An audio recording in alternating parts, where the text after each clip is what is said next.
Welcome, everyone, Survivor fans around the world, listening to us, the Reality After Show, with Jonny Fairplay, myself, Alex Trias, and Dan Montchal. And we are covering another sweet episode. We have our little opinions we were discussing earlier before the pods. I didn't like the episode, but that's okay. But yeah, it's interesting. So, but I want to say before we get started that one of my personal, as a fan of Survivor, I've met tons of survivors. Keith Nail is hands down one of my favorite survivors from a fan point of view. And when I met Keith, he came to Cincinnati for a charity event. That's kind of how I met Jonny Fairplay. We did one in Cincinnati called Reality for Diabetes. And when I met Keith, he was the exact dude that I fell in love with on TV. My kids loved him. He was genuine, kind, and just lovable man. Unfortunately, last night I went to bed early. I was tired, and I was looking on my phone, and I saw Keith Nail, rest in peace. And then people were saying that it was a hoax. And I started looking on his Facebook. It was not a hoax. I texted Jonny immediately. It was the first person I texted. I said, Fairplay, have you seen this dude? And it's gut wrenching. The whole entire Survivor community is in mourning because there are certain people that just touch people in a certain way. Keith was one of them. So our thoughts and prayers, good vibes, whatever, out to the Nail family. His wife, who came to my house, was so delightful and amazing, and very sad. Jonny Fairplay, I want to just hand it over to you. Yeah, I loved Keith on the show, big time. I thought he was one of the best characters we've ever had, bar none. And I got a chance to meet him, and he's the same guy, as you said, if not better. They might not have caught all the greatness. Yes. And it was funny because we were talking at Hearts of Reality, and I was like, Keith, you know you're going back, right? He was like, oh yeah. I was like, would you want to work together? He goes, I'm not that trustworthy. I'll be honest with you. I was like, well, I appreciate you telling me that in advance. I don't know if it would have been an optimal alliance, but I nonetheless, I still love Keith then and love Keith now, and a tragic blow to the Survivor community. But it was just the first thing I felt was I miss Keith Nail because he was an incredible human being. And the second thing that hit me was this season's got some good people. They're not all great, but they got some good people.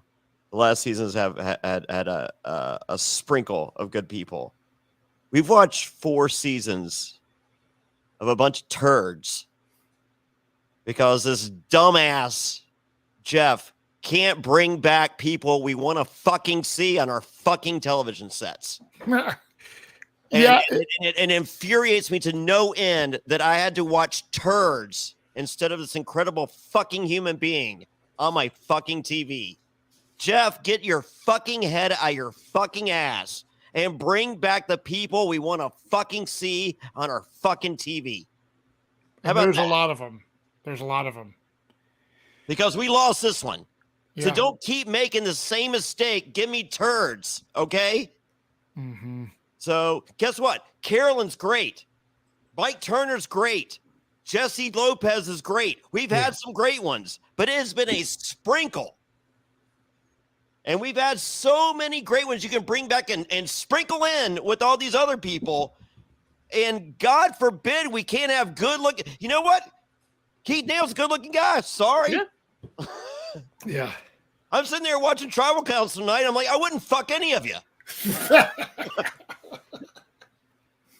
Maybe Carolyn. Possibly Champions. Really good beard. But go fuck yourself. Bring back the people we want on our fucking TV. Mm-hmm. It is infuriating that this idiot doesn't get what we want as viewers. Yeah, I will say this, Johnny.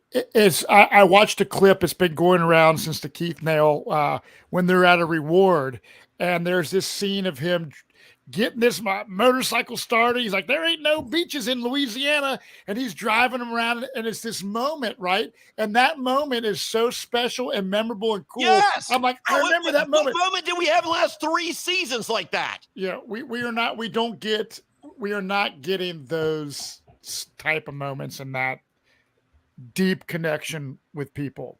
And I don't know if it's, I don't know what it is. Is it Jeff? Is it? I know what it is. They're not putting the people that we want to see on our fucking TV. Hey, there's a show called The Challenge. Watch what they're doing. They're figuring it out.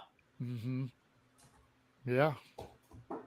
So it is mind-blowing, mind-numbing, and infuriating that they don't get what we fucking want to fucking watch.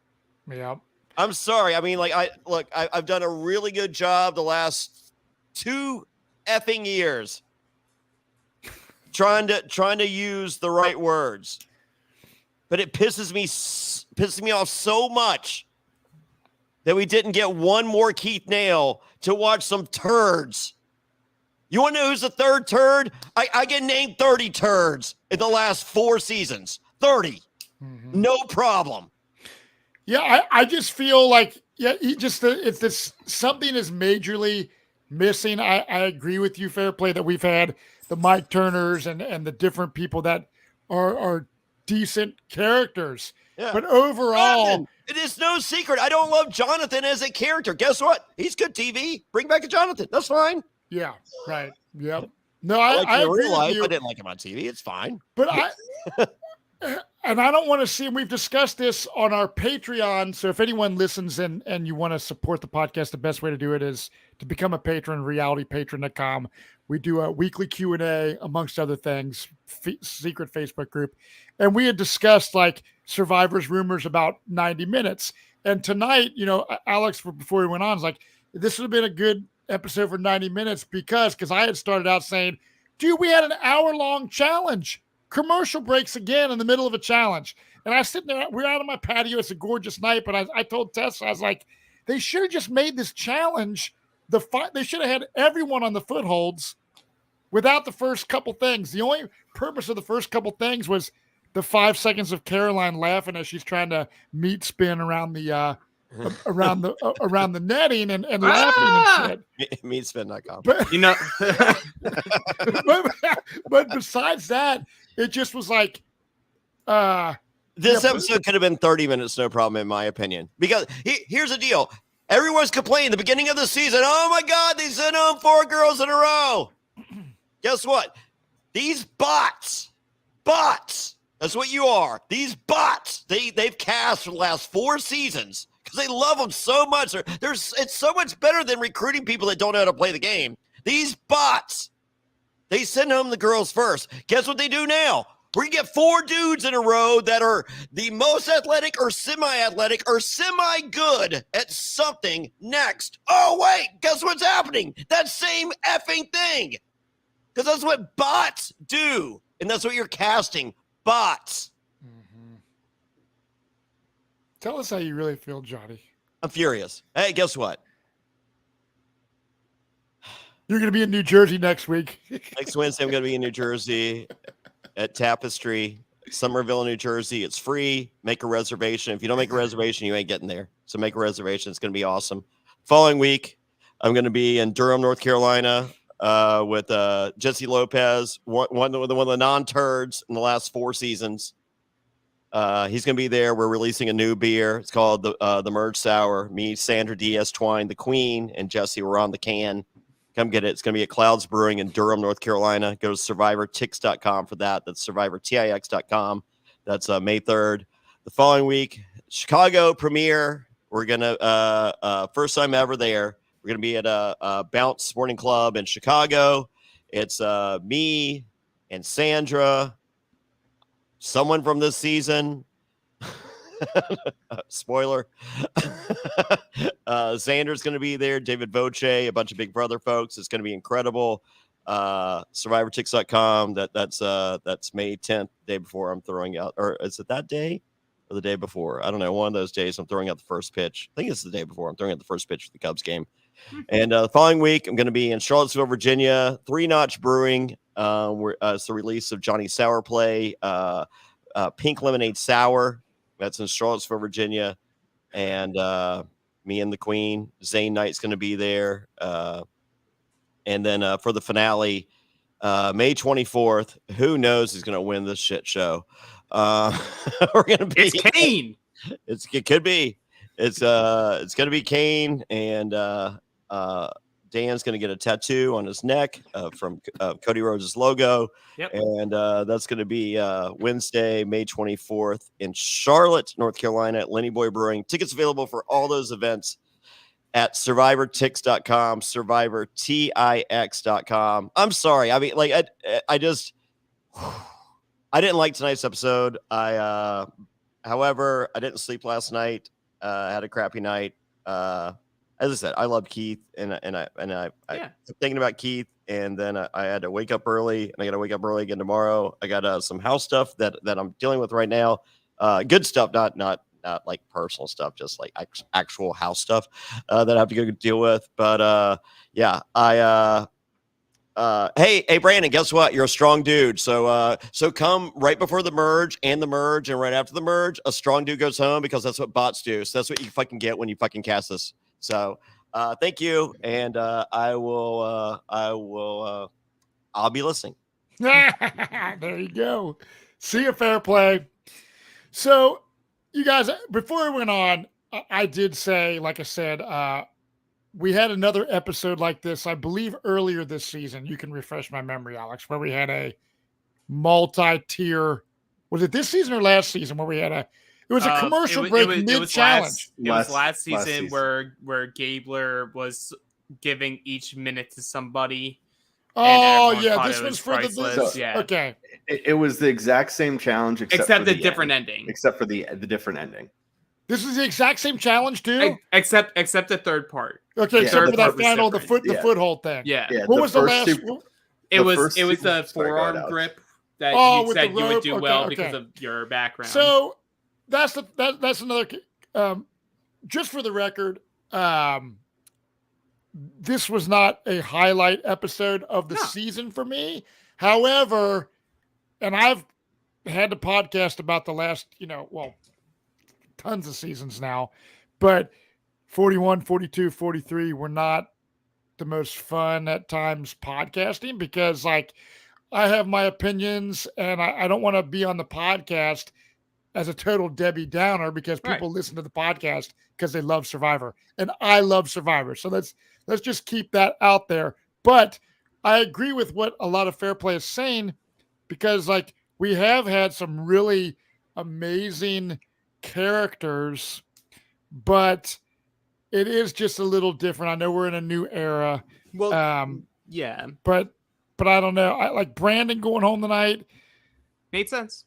He is a big, strong guy, but I don't know. This episode, I'm just not a big fan of the challenge that lasts so long out of a 60-minute episode, but 40-something minutes with commercials. I like to see a little more gameplay that went on. Right. So go on, Alex. Start from the beginning. So before that, yes, because I'm the optimist of the group. Yes. I will want to be on the record saying that I feel a lot of this frustration and all that. I think it needs to be very clear for a particular group that is watching, and that is the contestants that have played these past 4 seasons. I don't put any of this on them. Like, I think we have been proven time and time again, like outside the show interactions with a lot of them, they're fantastic people, great characters, have minds for the game. But this new era format is, I fully believe, stifling those moments. Like, you can't have the Keith Nail moment, because now this is a fast-paced game. You don't get to have the rewards. Like, you don't get to see him being goofy in a moment of time where you don't have to think about the game. You're just there getting to play on the tuk-tuk. Yeah. Now we're in this era where Jeff Probst has admitted on his podcast, is like, I look for a specific result, and then I work backwards to figure out what steps need to happen in order for that result to happen. So it's like you're no longer thinking about the game in the sense of letting the cast make of the format what it is. Because as much as he will say that, as much as he says these episodes are fantastic and it all starts with casting, yeah, it does start with casting. You do cast a great group, but then you don't let them play the game. They do. They are. You can ask every single one of them, and I'm guaranteeing you, they will say, "This was not the game that I grew up watching. Yeah. This is not the game that I was prepping for 2 to 3 years or my whole life to be on this stand playing this game." Because now every single round, we heard it tonight. How he was like, "This is the first time where we have more than like 5 people to pick from to go home." Right, which is lame. I hate that small the small and it's not the fault of the cast. It's like the 3 tribe format, people not having a vote and things like that. So it's like real small groups. Yeah, I'm not a fan of that. Tonight I just feel I don't know. I honestly thought maybe maybe Danny was going to go home based off of his idol and showing a little bit of paranoia about, man, it's out in the open now. Do I play it for Franny or do I play it for myself? I think Brandon was completely blindsided. Oh yeah, for sure. And that's all because Dan and I were talking about this before you got on. It was like the power that both Sokka and Ratu have given Tika, that Tika had full control over who went. They could have easily went and told Brandon, "Hey, 1, you're a dummy for telling every single person on the island that Franny is the vote. 2, Danny has an idol. He's planning to play for Franny. He could play for himself. How about we all vote Heidi?" And then Heidi goes home. Like that's your story, because Heidi voted for Jam Jam through Lauren, and Jam Jam can't get over that, so now Heidi has to go. Like there's your story. But they decide to withhold that. They split their votes because who would expect the Tika people to be involved in either vote? It allows Carson and Jam Jam to keep their loyalty to Ratu. Carolyn had no loyalty to Ratu. It all makes sense, and Tika gets to go into the next round still in a prime position. But before we get to all that, because I also have thoughts on Tribal, I have thoughts on the gameplay after we start. Jam Jam's thrilled that he survived. He is the cat with 9 lives because he has been to all but 2 tribals, has survived them all with no immunity. Yes, and I love Jam Jam. People in the chat, like some people sort of like, yeah, it's the Jam Jam and Carolyn show. Jam Jam is funny. He's entertainment.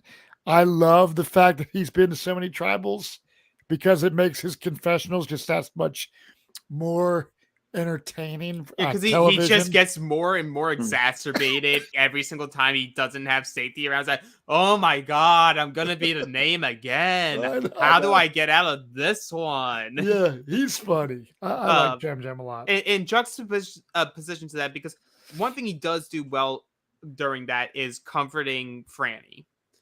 He goes over, comforts Franny, because he's like, even though he was the other vote, and like Franny even makes that clear, it's like that was an emotional Tribal for me in general. Obviously, it's even more because Matt goes because it was the biggest unkept secret in the game that Franny and Matt were a dynamic duo.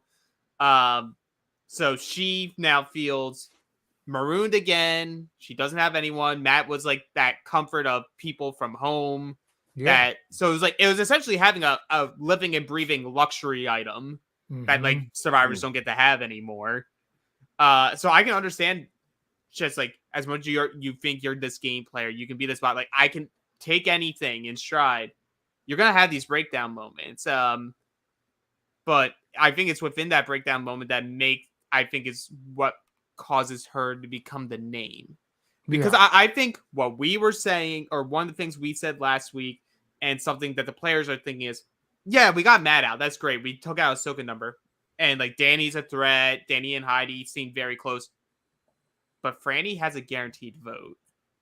Yeah, Franny would be, because like, power couples are big time, and like you said, you now have Matt on the jury, and Matt could have influence over, hey, let's give Franny the money because XYZ.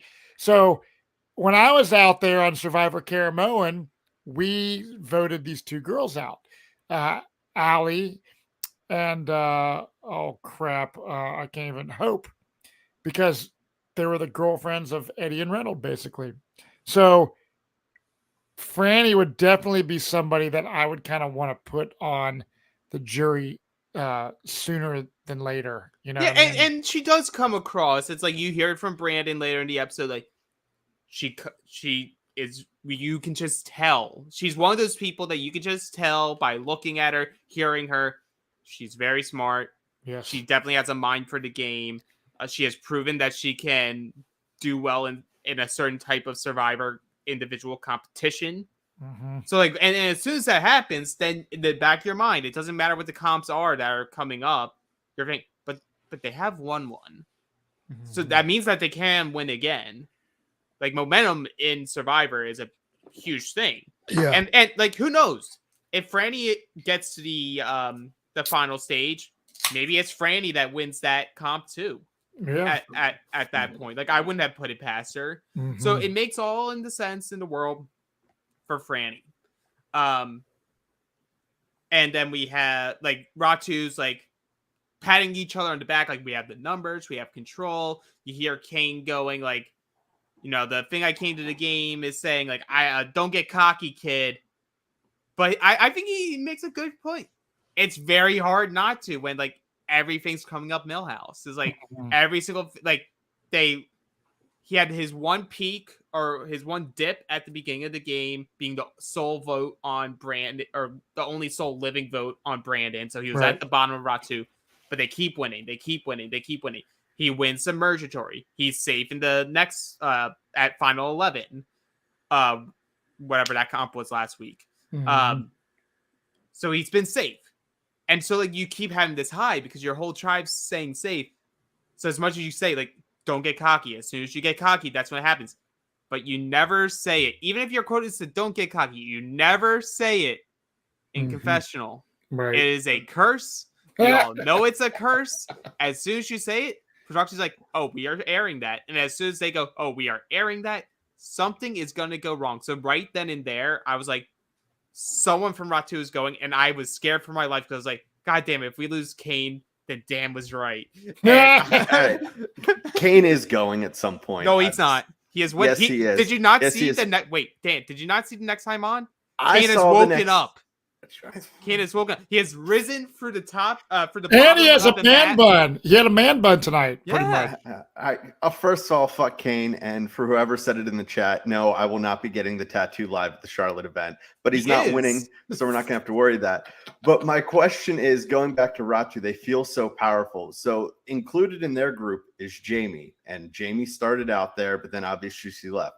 Why are they so convinced they have Carson when he has these other connections? Because that's what I don't understand, why they're just like, oh no, he's definitely with us. And it's like, he spent more time Jam and Carolyn. I think that's the thing. I think in their head, they're not thinking of Tika as a group.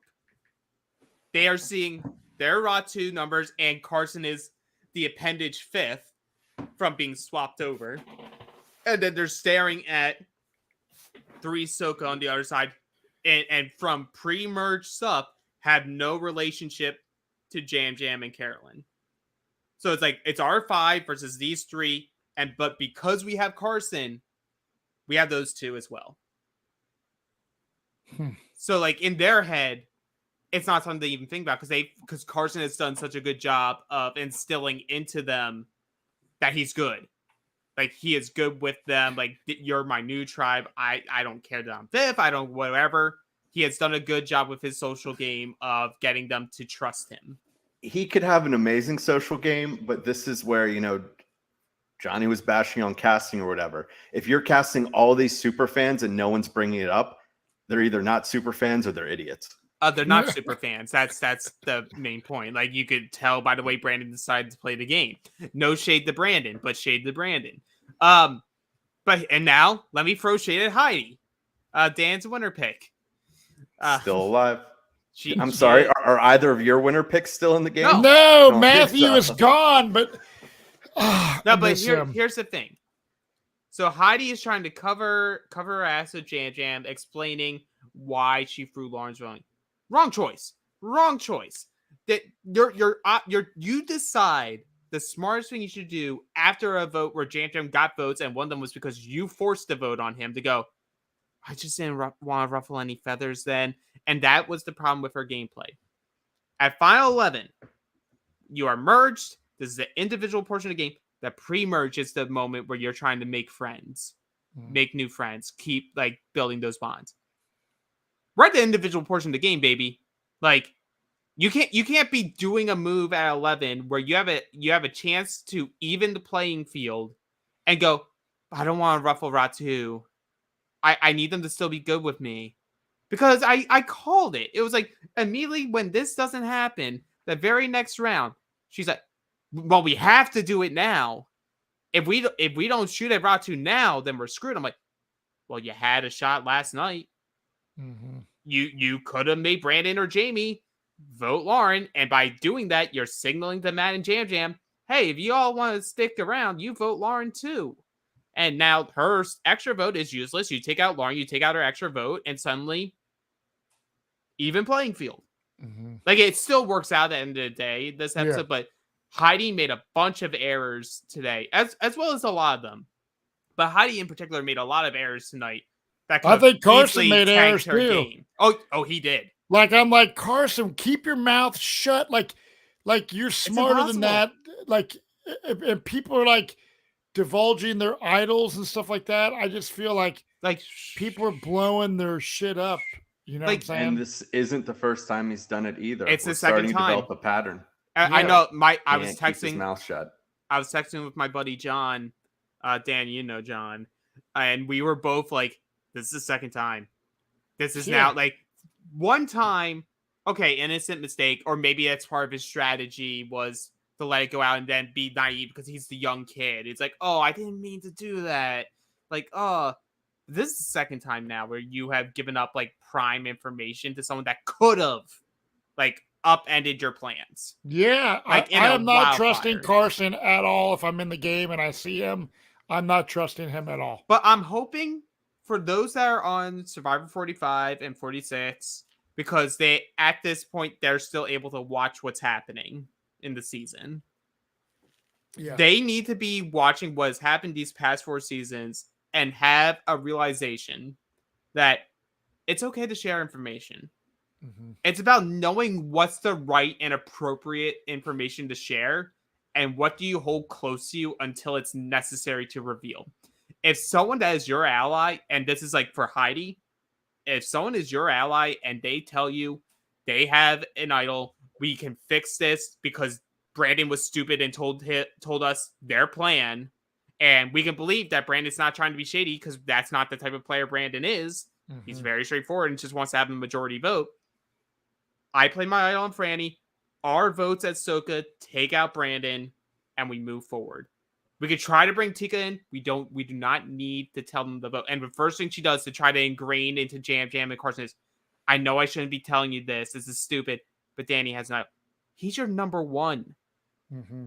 He's your number. You don't tell a fucking soul about it. That could have ruined everything. You go home. Like, you go home in that scenario where Jam Jam does decide to tell Ratu. Mm-hmm. Because why would they vote for Franny anymore? There's too much risk there. Why would they vote for Danny? Because now they know potentially that Danny is aware of that, so Danny could just play the idol on himself. That leaves you as the only option of a 3. Mm-hmm. That's horrible. You can't do it. Yeah. I think there's a lot of crazy, just bad moves.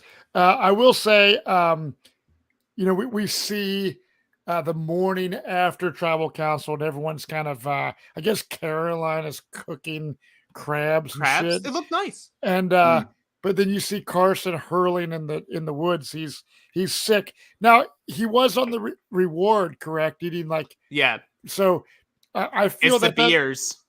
Yeah, so that's the thing. It's like Survivor's gnarly because number one, you could have some parasite or something really messed up with your stomach that way, or B, that would be my fear of going on. Like, let's say you're starving out there, and all you're eating is like rice or coconut, and then you go on some reward, and it's like pizza and beers and stuff, and then you just shove it all in. Yeah, like I would overeat like crazy, and I feel that like you would get really sick. I would almost not want to eat at a reward than to eat too much. It's very interesting how some people go about the rewards, because like I personally, like at least once a year I fast for an entire day for practicing Yom Kippur because I'm Jewish. And sometimes I'll just like undereat a few days, and then I'll see something that I really enjoy, but I eat less of it. It's like my body like already starts like adjusting to like I have to readjust to eat normally. Yeah, right. So I can only picture that on the island where like you're starving yourself. Like I think personally for me, if I'm out there, I'm not like going all in. No, you have to have some self-control. It's like I think personally my body would tell me to stop before I even got close to that point, even if it's like still malnutrition.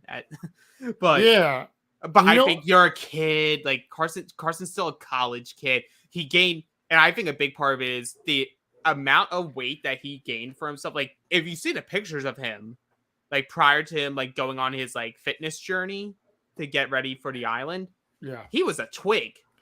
Yeah, he's like, muscular now. I mean, like he has that. Carson looks better than Jonny Fairplay does right now.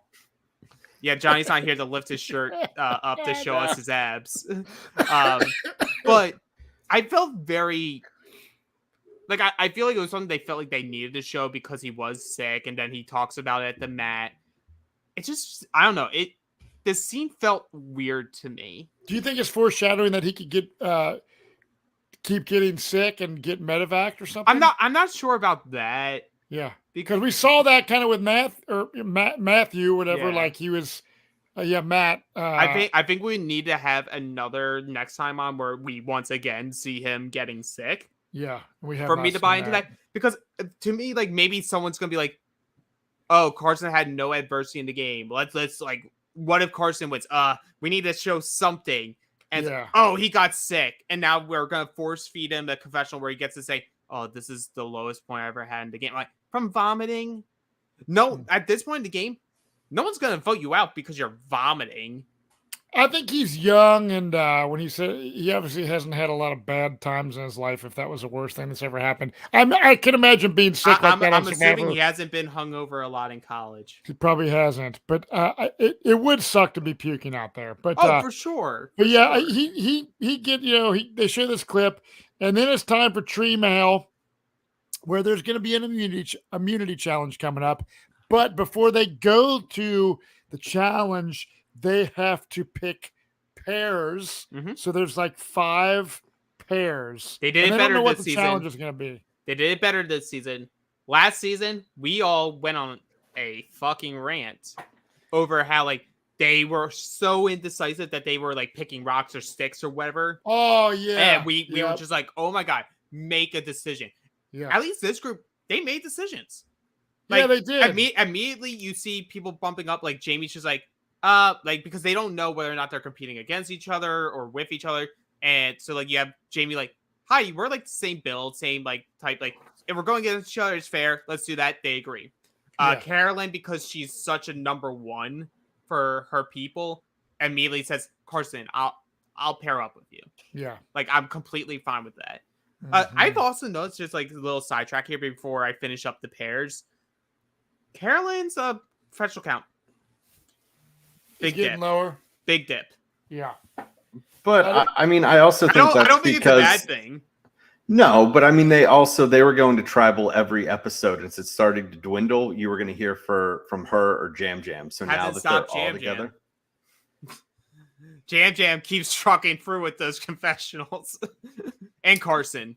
They still do. They still edit it.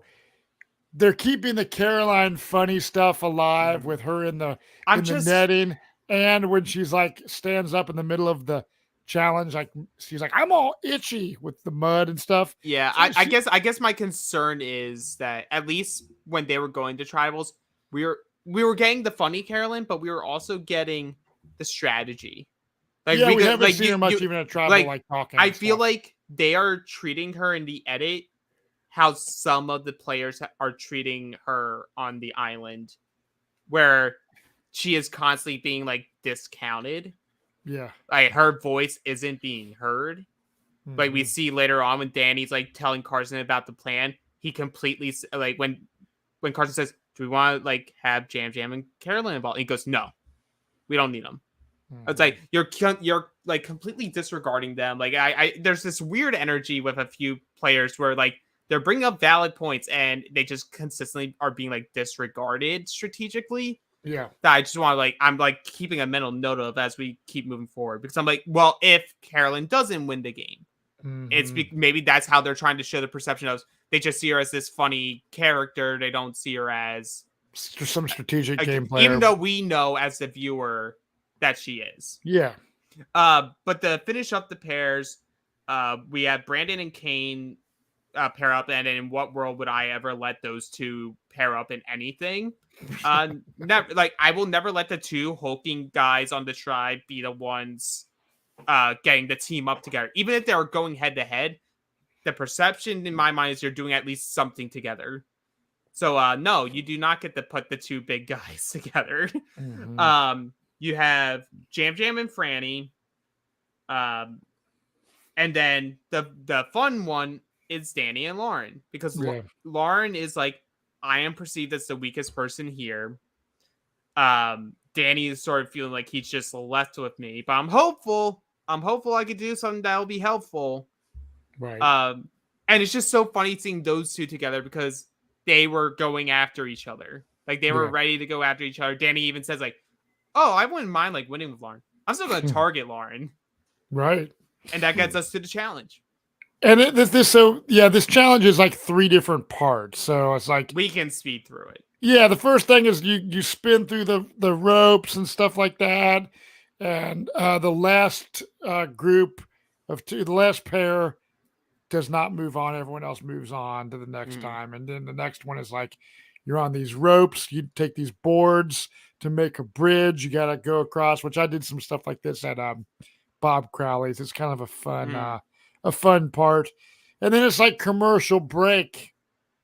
And then set you up for the last stage. Yeah, the last stage is the last 2 pairs now are 4 individuals with their feet on the perch little things. Last person standing. I just was like, golly, like I am not a fan of a challenge this long in an episode. I want to see more. It's funny because like I feel like we have challenges this long on like Australian Survivor, but like us as like US people, we don't have to watch through the commercials. Yeah, like we get to watch it all in one thing, one go. Right. So like the length of the challenge doesn't bother me in a world where I'm like, oh, okay, this is going to be a very straightforward vote. Then it's going to be like clear cut, so that's why it's like okay that's going to be lasting this long. And I'm pretty sure both times that this has happened, it was not a clear-cut vote, and like something like crazy stuff was happening in the little 8-minute segment of strategy before Tribal Council. So that part bothers me because I feel like tell us the story. It's not just that the challenge was long, like an hour episode. This is it's way too long, but how this is all set up, that how many episodes in a row are we going to go where we have a straightforward vote? Because I mean, you're looking at it right now. It was straightforward, but it wasn't everyone, you're in the individual stage of the game. Like you're competing. It's like, no, Carolyn, she didn't get to be, there were so many people that didn't get to compete that would do better at that final challenge. If that's just what it was, if the final challenge was just the only challenge, I'll go stand up on the, little footholds. I think that's perfectly fine to be a challenge by itself. Dude, But now because you're that would be pairing more up, fucking entertaining. And we have seen that. We have seen it be a challenge by itself. Because I'm gonna say we've seen it now for 2 straight seasons. I am out on the twisted neck. I'm out on it. I have no intrigue in it. Listen to our Q&A. There's some Jurassic Park jokes that are made during the Q&A. Carolyn sounded like a dinosaur during she that sounded whole like time. a Pegasaurus Rex. Yeah, you're giving away the lead, Matt. But it's I shouldn't say flawed, because obviously you can train for this. It's like that net challenge specifically, you need to have some sense of muscle mass on you. Like, because of the mud. Because of that mud, you need to be able to have enough strength left at this mid portion of the game, because it's day 15 of a 26-day game where they underfeed you to the max. You need that extra muscle or that extra mass on you in order to have the momentum to continue moving around, because Carolyn doesn't have that extra mass. She is a thin girl and long, so it was very not helpful. Like, I think Franny is also in that situation, but I also don't think she went first, and maybe that was helpful because Jam Jam went first. So it made all the sense in the world that they left. We didn't have to have a big hero moment of getting Noelle out of the fence or out of the net like we did last season. So that's fine. I'm sick and I'm just throwing this out there because you're reminding me that this is the same shit. That is one of my gripes with Survivor, is like the same puzzles, the same beaches, the same Fiji, the same regurgitated stuff, the same journeys up the thing with the decision making and stuff. Like, I just like I'm not asking for major changes, but just like some just fresh ideas. Like, I feel like when I always take back to Australian Survivor, and I hate doing that. I feel lame, like, well, Australian Survivor is so much better, but it's the freaking truth. There's always something fresh and new and cool, and not the same. I'm just like, God, this isn't the same shit over and over. And I know, the game has evolved with fire tokens and different twists and advantages and stuff, right? So Jeff Probst wants to keep it fresh on one end of the spectrum, but on the other end of the spectrum, you're not keeping any of the challenges and puzzles and anything else fresh. And I think that's a big issue, because it almost seems like they don't want to change it. One, I think it's because I don't want to call it laziness, because I think Matt Van Wagenen and the production crew do a lot of work. Yeah. To make sure these challenges are ready and good to go. But I feel like it's because I did listen to this clip from his podcast, and it infuriated me. Is it a good podcast, by the way, Jeff? No. Have you listened to it, Dan? It is a propaganda machine. I have not where Jeff will just say all this stuff, and then the co-host will be like, "Ah, yeah, you're so great, Jeff." And then they'll do a segment about okay, I'm gonna take the criticism. I'm gonna find out why you suck, and it'll be like, Jeff, you suck because you made it 3 tribes now. And he's like, you know what? I have to own that. That feels terrible that you told me that, but you know what? It's okay, because this is Survivor, and Survivor's all about adapting and changing. And I get bored, so I create a bunch of twists that will pop me and make no sense for the players that we cast. But it's all about casting. Yeah. So apply now. Wow, interesting. It's bad. But he was essentially saying that by not changing puzzles, or even if you recycle them and you don't use them for a couple seasons, you reward the fan that you bring in, who's seen the puzzles and done the work and figured out how to do it, and that's what we don't like. We don't like, because that's not, memory isn't a skill that you can develop. Mm-hmm. Memory is something that you either are already naturally good with, or you can try to be better at. But it's not something that it's not like lifting weights. It's not like reading to improve your ability to just like think and Yeah, have a coherent thought. That's why half the time you explain everything on the podcast because I can't fucking remember what happened 5 minutes ago. So like you're just naturally gifted at that. So like if you want it to be about memory, then they used to do a memory challenge.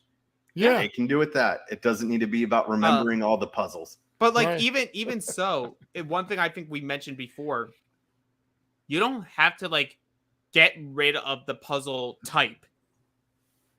Just alter it.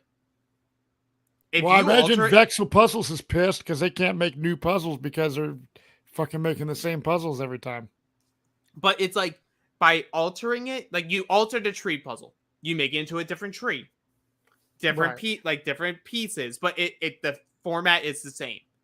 You're gonna have someone who's been working on that one specific tree puzzle that is not going to translate to a different design of the same type of puzzle. Yeah, like that's all you have to do.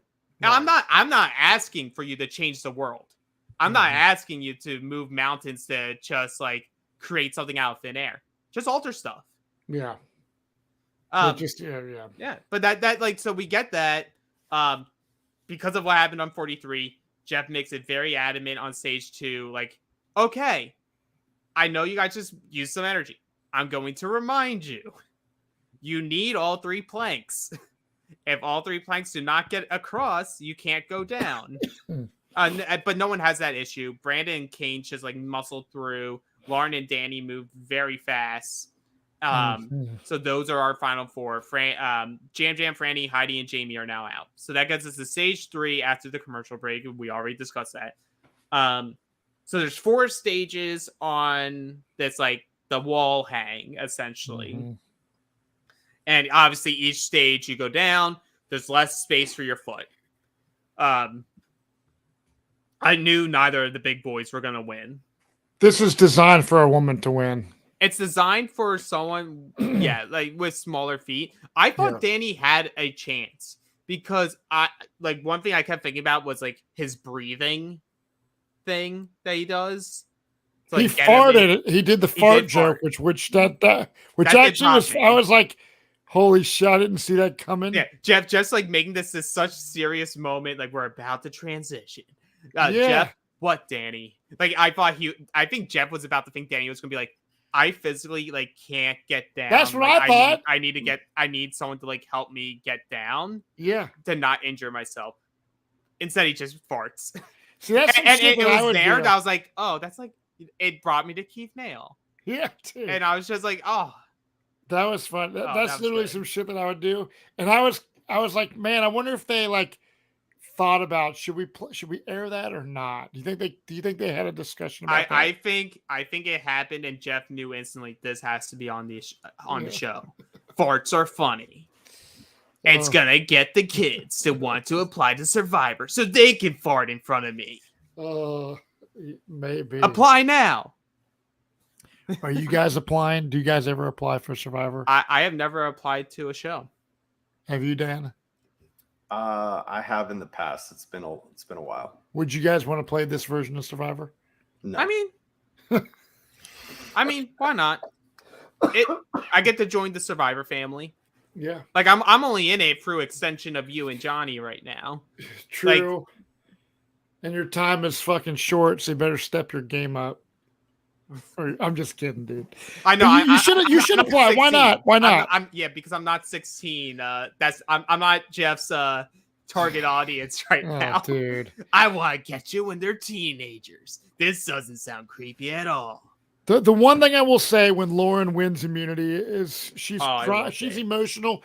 She's a teacher, and she's a mom, so she's like, I'm so excited for everyone to like watch this or whatever.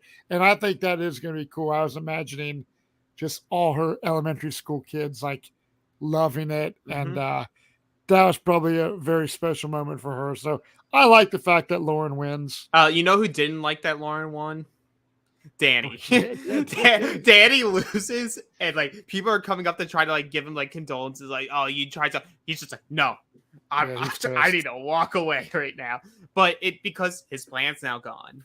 Yeah, his plan's now gone. Lauren was the target, but like you hear from Danny, they're making a point for us to keep seeing Danny. I think ultimately, If he doesn't go out like next week, I think Danny is one of those people who, like, he's not gonna win the game, but he's gonna be like close to that Jesse like role where like he gets to like final 5, final 4. Something happens, he doesn't make it to final tribal council. Do you guys get that read on him? Yeah, I don't think he's gonna last long. I think, what I would like to see is him to find another idol, because we see him at the scenes from next time that he's looking for idols. He's obviously going to be a target because he had an idol and he played it for somebody. So people are going to want a gun for him.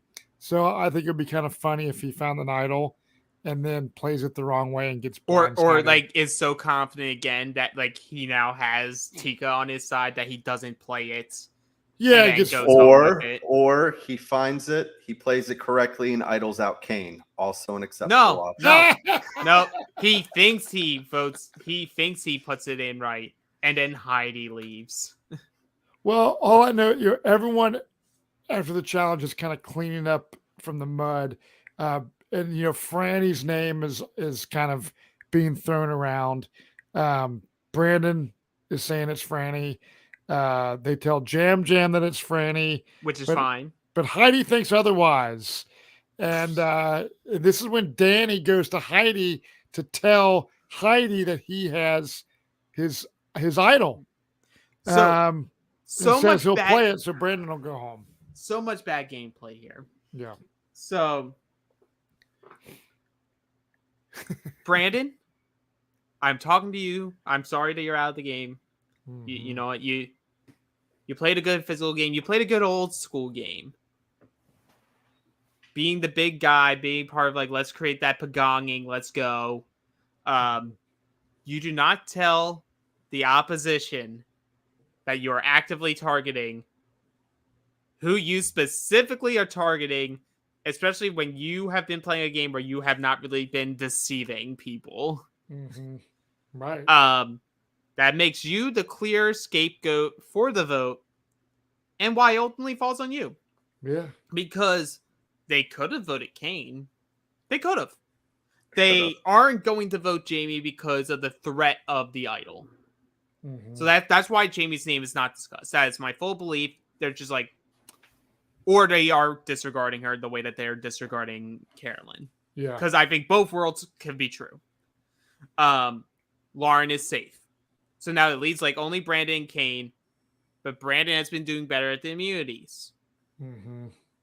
And maybe they are trying to get Carson in, and Carson, because of his connection with Kane's like, I'm not going to vote Kane. Right. So like you have all these things that are leading the road back to Brandon for the blind side. Yeah. So the blindside plan is good. Danny telling Heidi, I do not blame him. Mm-hmm. Because in order for this plan to work, someone needs to know that you have this out. Because there's no reason for you to go into a minority vote with confidence. Like, it's just, that's dumb. Mm-hmm. So, Danny does the right thing. Danny tells Heidi, I have the idol. I'm going to play on Franny. No one knows I have this idol but you. Franny stays. Us three and Tika, or like some portion of Tika, take out Brandon. Mm-hmm. And it's the end of the bromance. It's from right before Mergatory. They wanted to work with each other. They were admiring their muscles and tattoos. What a bitter end to this loving duo of Brandon and Danny. Dude, the decisions that people make. I mean, when Carson is telling certain things he shouldn't be saying, like, I just feel like people are kind of opening their mouths like a little too much and kind of just letting information out that they should keep a little bit tight. I'm really confused about is because we saw all these missteps, but I think it was, because we're saying Carson made these mistakes, which he did because we saw it happen. But I think the overall, what they do here is great because they give enough information that Soka can save, Danny can save Franny, but they're also not turning on the original Ratu. They're like, hey, we're going to vote with you to go Franny. So when they come back, they have no blood on their hands. So like, hey, we didn't know either, even though they did. Like we voted with you, Right. and it really puts them in pole position for the game. Right. Yeah. So Tika's whole thing, like Dan, you're saying, is we want to figure out how we get, like, ultimately, we don't care who goes home as long as it's not us three. We are the Three Stooges. Everyone's discounting us. They don't see us as serious. They see us as numbers, but we can keep having the ping pong against each other. It's just, what is the right move? That's the complication of being in that position. Because Dan, you were saying prior to us going on, it's like, why don't these groups see it? And it's because of how you play it. You make the wrong move, or you execute the move incorrectly. That's when it gets exposed, and that's when both sides go like, "Hey, instead of targeting each other, let's at least take one or two of those people in the middle out, and then we'll like continue." But these, like, Carolyn, Jam Jam, and Carson are a lot smarter than people give them credit for on the island. Yeah. Like they all recognize that they're strategists and all that, but I don't think they take them seriously enough to be like, oh, they are actually dangerous. They see them as vital for their game, which is where you want to be. But here's the cascade of like bad moves. This is like bad move, 4-minute period. Jam Jam's like, I need to talk to Carson. We need to figure this out. While they're talking, Heidi comes in. Because I believe Heidi is sensing. One is paranoia. Because you have to be paranoid now, where finally there's more than 5 people that are vulnerable, and you are one of them. So I think she is sensing the energy off of Jam Jam in particular. Yeah. And is going, I need to figure out a way to get him to buy in. And there's nothing else I can give them that is worth something other than the idol that Danny just told me. Yeah, right. So she gives that information, and I'm like, I get it, but ultimately in this round, you didn't need it. You just needed everyone to vote Franny and for Danny to play his idol. That's all you needed to do. It's very, I kept thinking, as soon as this happened, I was like, okay, I know we're going to be talking about Keith now at the beginning. This was very, stick to the plan. Stick to the plan. You are fine. It will work out. They're not splitting their votes. No one knows that Danny has the idol. Everyone thought Matt had the idol. You can execute this. Like, you can do it. But she takes that extra step in the event that they were going to split votes and everything. That's my opinion. So that happens. You then hear Jam Jam, who, like, upon hearing this, should go, okay, I'm going to keep my mouth shut. This makes sense. Gives me an out. I can still vote Franny, which he ultimately does. And it's ultimately the decision that they do make. So I want to give Jam Jam credit here. Yeah. But he says in confessional, I sort of want to rat them out. I enjoyed the Ratu people. And I think part of it was like, we can use this to take out Heidi because Heidi voted for me. And Jam Jam's now getting a little more obsessed. And we hear in the next time on I basically just targeting the people that have put my name down on parchment. End of story. Right. So that's not a good move. If he goes to Ratu and escapes and like tells that, like, cool, you're not being targeted, but that's not the best position for Tika. Tika needs this to be pendulum style. Like, you just took out Soka, you need to take out Ratu. Then you can take out Soka again, take out another Ratu, and then suddenly you guys are the majority. Like, that's what needs to happen. Then you have Carson, who's talking to Danny. And through talking with Carson, Danny finds out Jam Jam already knows about the plan. And by knowing the plan, that Jam Jam knows that Danny has the idol. And that Heidi, his number one, is the reason why all of Tika knows that he has the idol. Which now could have completely ruined the plan. Totally. Because Danny could have gotten paranoid and chose what wouldn't be an incorrect decision of using the idol on himself. Right. Because in a world where you do not trust Jam Jam, Jam Jam tells Ratu, thinking that you're still playing the idol for Franny, they all put your votes on Danny. Danny goes. So now you just created an opening where Danny plays the idol for himself and Franny goes home, which is ultimately a bad move for Soka and Tika to happen.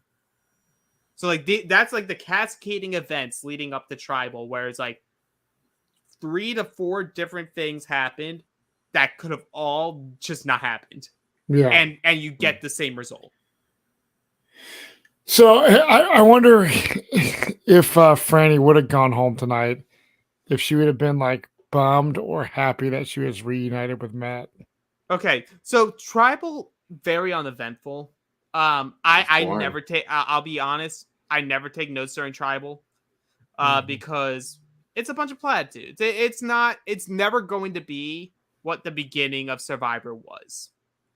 This was just what I get tired of is like we're getting these questions from Jeff, like on a scale of 1 to 10, how anxious are you?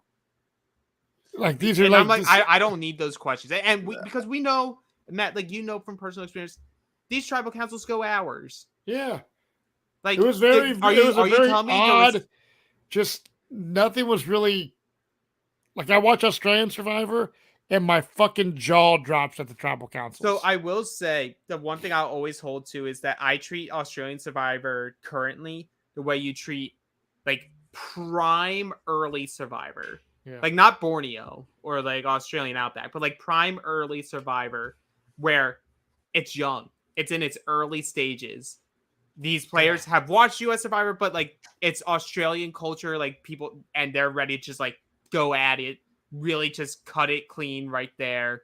So like that's why I think Australian Survivor tribals just really pop out more.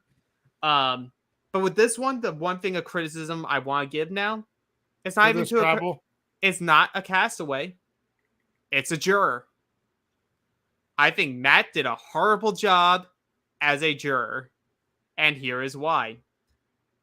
Every single time Franny looks at him, any single time something happens involving Franny that saves Franny, Matt has the biggest, cheesy, love-smitten smile on his face. He's in love. I don't care. I don't care if he's in love.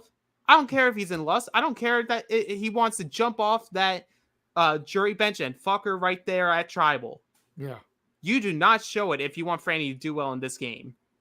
Yeah, you know what? If I am on that island, you are not telling me that entire time I am only looking at Jeff during Tribal. Right. I am constantly going to be looking over that jury bench. And I will know who that juror is looking at, who that juror is smiling at. Right.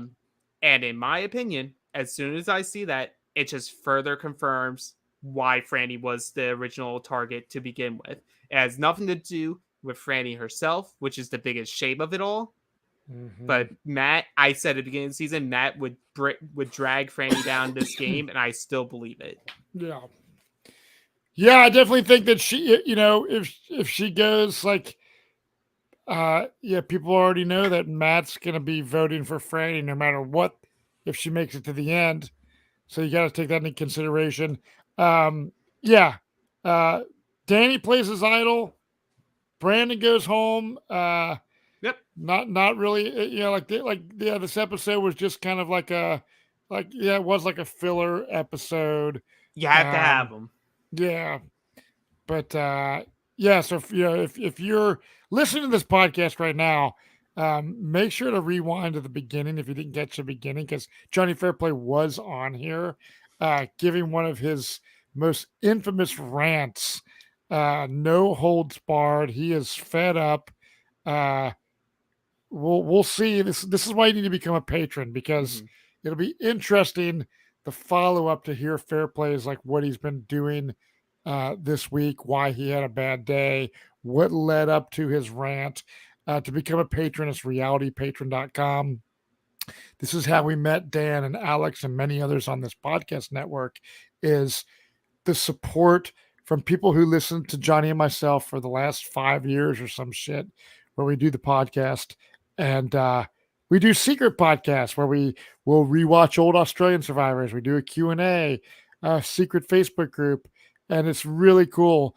Zach Hacker, who is a patron that we became great friends with, was on this podcast network. He's been out of the country, but I believe he's coming back pretty soon. So, if you want to see Jonny Fairplay live in action, he's got all kinds of stuff always going on. I don't know how Jonny does it. SurvivorTix.com. That's SurvivorTix.com for more info. Dan, Alex, thank you guys for holding this down. I wasn't expecting Jonny to come on shortly and leave. Did you guys see that Nope. coming? No. Yeah. Nope. So that's the beauty of podcasting. And we'll be back next week. Overall, even though I think this is a subpar episode, I like this season better than I have the last couple. Oh yeah. So As I'm optimistic on what's going to happen in the future on this season. For sure. And as I always tell my friends, for this season alone, I have treated this season like it's whose line is it anyway? There are no rules. There are no rules in this season. You don't worry. This is improv. This is literally an improv season. Enjoy the ride.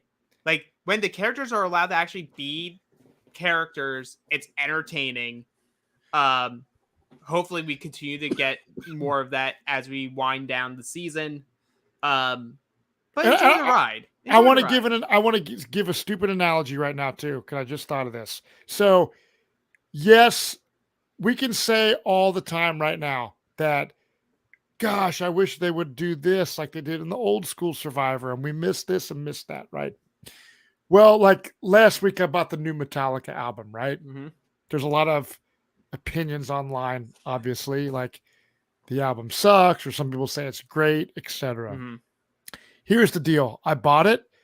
I enjoy a lot of the songs on it. Is it Master of Puppets or Ride the Lightning or the Black Album quality? No, but I still like it and enjoy it.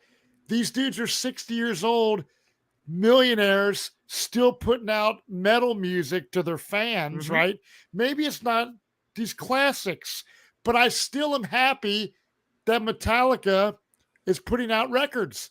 So I would rather see a 26-day game with stupid twists than for CBS to cancel it. Say we're not fucking doing this anymore.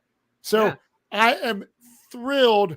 A bad season of Survivor, a mediocre season of Survivor is better than no Survivor, because I guarantee the true haters that are talking shit on Survivor, this or that, are going to be fucking crying the day that Survivor is not on the air. So as much as we bitch about Probst and shit, thank you, Survivor gods, that American Survivor is still happening. Bring back Lynn Spillman. I think we're missing a lot of some people like the cast are better than ever. I disagree.